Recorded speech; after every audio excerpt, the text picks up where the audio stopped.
The Sodder children disappearance, West Virginia's Christmas tragedy.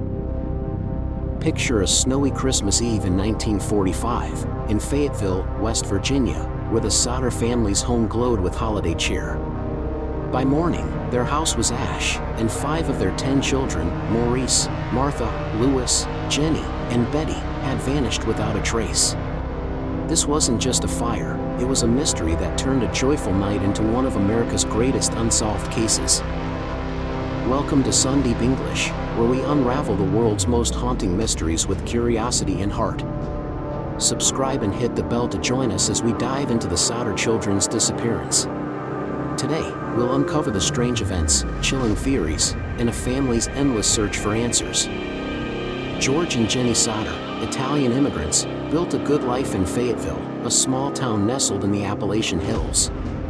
George ran a successful coal trucking business, and with Jenny, raised 10 children in a 2-story wooden house 2 miles from town. They were respected, hardworking, and deeply proud of their tight-knit family. On December 24, 1945, the Sodders celebrated Christmas Eve with 9 of their children. Their eldest son, Joe, was away in the Army. The kids, buzzing with excitement, opened presents and played with new toys, while a festive spirit filled the house. Jenny allowed the younger ones to stay up late, as long as they fed the animals before bed. Around 12:30 a.m., a strange phone call woke Jenny. A woman's voice, unfamiliar, asked for someone Jenny didn't know, with laughter and clinking glasses in the background. Jenny hung up, puzzled, checked the house, and went back to sleep, unaware that danger was closing in. At 1 a.m., Jenny woke again to a loud thud on the roof, like something heavy had struck it. Moments later, she smelled smoke and found flames roaring in George's office downstairs, cutting her off from the phone. She screamed for George, waking him and their older sons, John and George Jr. The family scrambled to escape.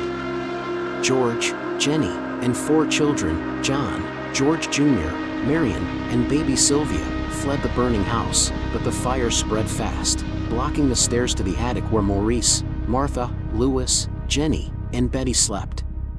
George tried to reach them, smashing a window, but thick smoke drove him back, his hands bloodied. Outside, chaos unfolded. George couldn't find the ladder always kept by the house. It was later found 75 feet away in a ditch. His trucks, usually reliable, wouldn't start, preventing him from climbing to the attic. Marion ran to a neighbor's to call the fire department, but the phone line was dead. A neighbor finally reached the fire chief, but the department, understaffed for Christmas, didn't arrive until 8 a.m., 7 hours later. By then, the house was rubble, and the 5 children were gone. Fire Chief F.J. Morris declared the blaze so hot it cremated the bodies, blaming faulty wiring, but no remains were found. George and Jenny refused to believe their children died. Jenny, who'd smelled no burning flesh, a distinct odor she knew from her childhood, insisted something was wrong. The Christmas lights had stayed on early in the fire, odd for an electrical fault, and the missing ladder and cut phone line raised suspicions. In the weeks before the fire, strange events haunted the Sodders. George, outspoken against Italy's dictator Benito Mussolini, had clashed with Fayetteville's Italian community.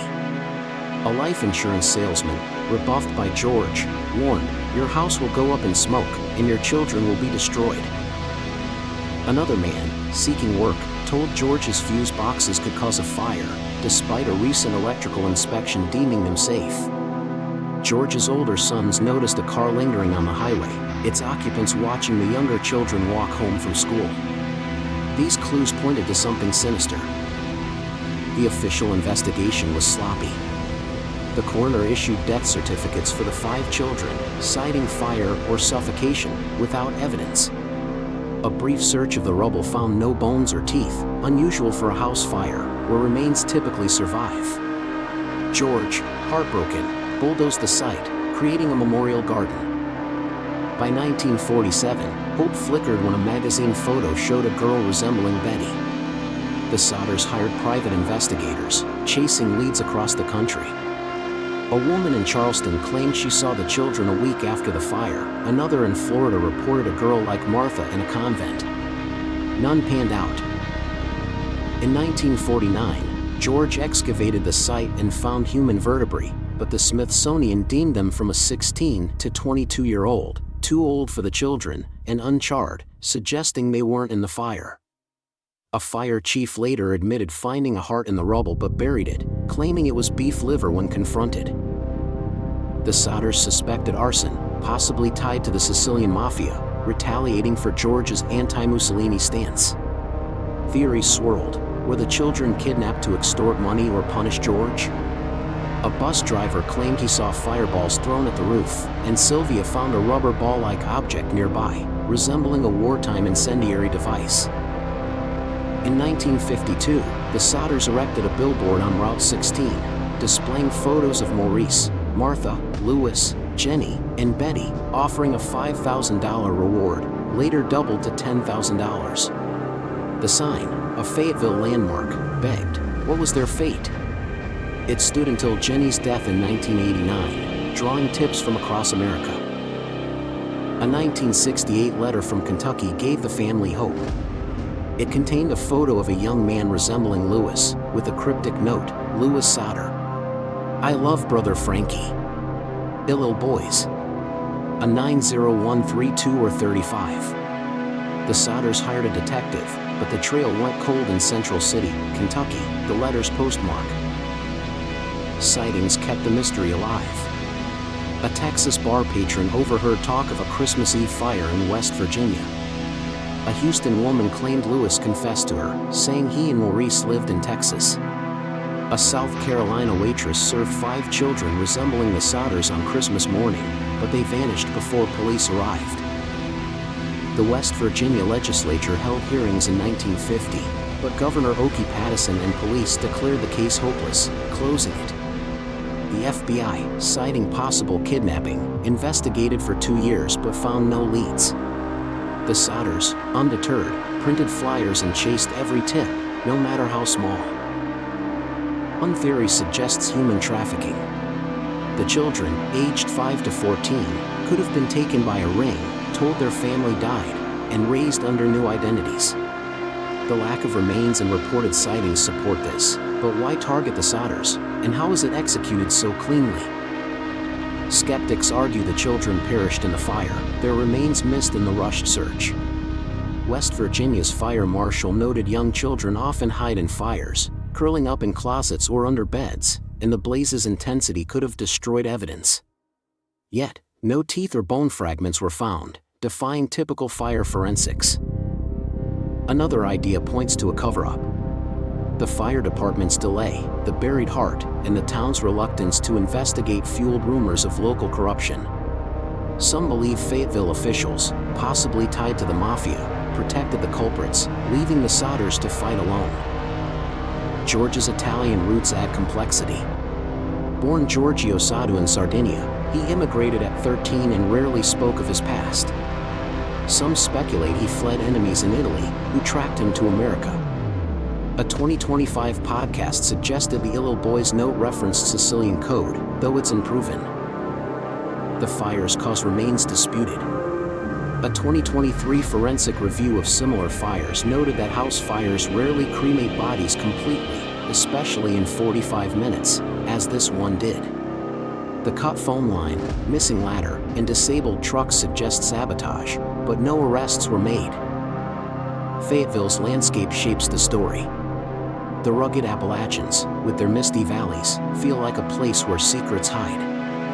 American viewers relate, with similar mysteries in small towns from Kentucky to Pennsylvania, where tight-knit communities guard dark truths.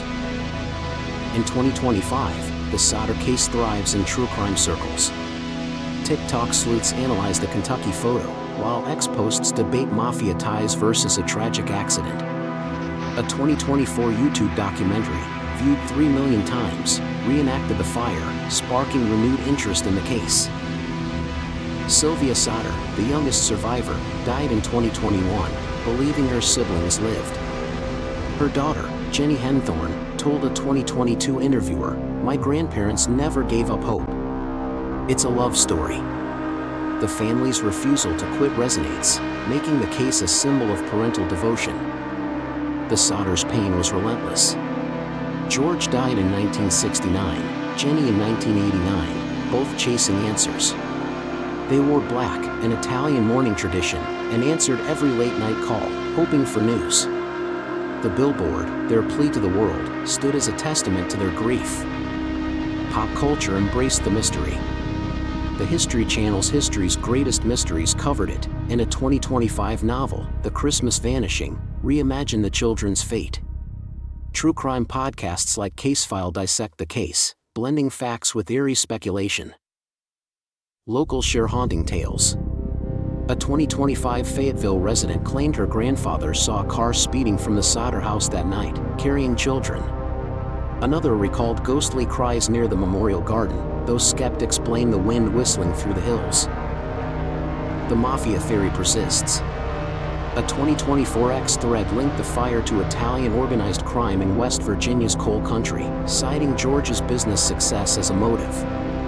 Yet, no concrete evidence ties the mafia to the children's disappearance, leaving it as compelling folklore. Could science solve it? Modern forensics, like ground-penetrating radar, could reskin the site, though it's now private land. DNA testing of alleged sightings, if any survivors' descendants exist, might offer clues. A 2023 study on fire dynamics questioned the total cremation claim, urging a new look. The children's ages: Maurice, 14, Martha, 12, Louis, 9, Jenny, 8, and Betty, 5, haunt the case. If alive, they'd be in their 80s or 90s by 2025. Some believe they were raised unaware of their past, their kidnappers weaving lies to keep them silent. Fayetteville grapples with the legacy. The town, now near New River Gorge National Park, draws tourists to its scenic beauty, but the Sodder story lingers. A 2025 festival included a Sodder mystery walk, raising funds for missing children's charities, blending memory with hope. The case exposes 1945's flaws. Post-World War II, small-town fire departments were often volunteer-run, ill-equipped for emergencies. Police lacked forensic training, and anti-Italian bias may have dismissed George's concerns, leaving justice out of reach. American folklore is rich with vanishings, from the Roanoke colony to the Beaumont children. The Sodder case stands out for its tangible clues: cut wires, a missing ladder, a cryptic photo, yet no resolution. It's a puzzle that taunts, daring us to solve it. In 2025, true crime fans keep the story alive. Reddit threads propose wild theories, from government cover-ups to secret adoptions. A 2024 blog suggested the children were smuggled to Italy, based on the A90132 code resembling a Sicilian zip code, but it's speculative. The Sodders' faith in their children's survival was unshakable. Jenny once said, "I'll know them if I see them, no matter how old." Their love drove a decades-long search, from Texas bars to Kentucky postmarks, each lead a spark of hope in their darkened world. Was it a vengeful arson, a kidnapping cloaked by flames, or a tragic accident misjudged by a small town? The absence of remains, the sabotage, and the sightings defy easy answers, making the Sodder case a labyrinth of doubt. West Virginia's heart holds this tragedy. The Memorial Garden, where the house once stood, is quiet now, but its story echoes. American viewers feel it, a family's loss, a nation's mystery, a reminder that truth can slip through the cracks of time. The Sodder children's fate challenges us. Could they have lived, scattered across America, never knowing their roots? Or did they perish, their story muddled by incompetence? Share your thoughts in the comments. Have you heard a lead or felt this case's pull? Give this video a thumbs up if it gripped your heart, and subscribe to Sundeep English for more mysteries, from haunted caves to lost ships. Hit the bell to catch our next journey. The world hides truths, let's find them together.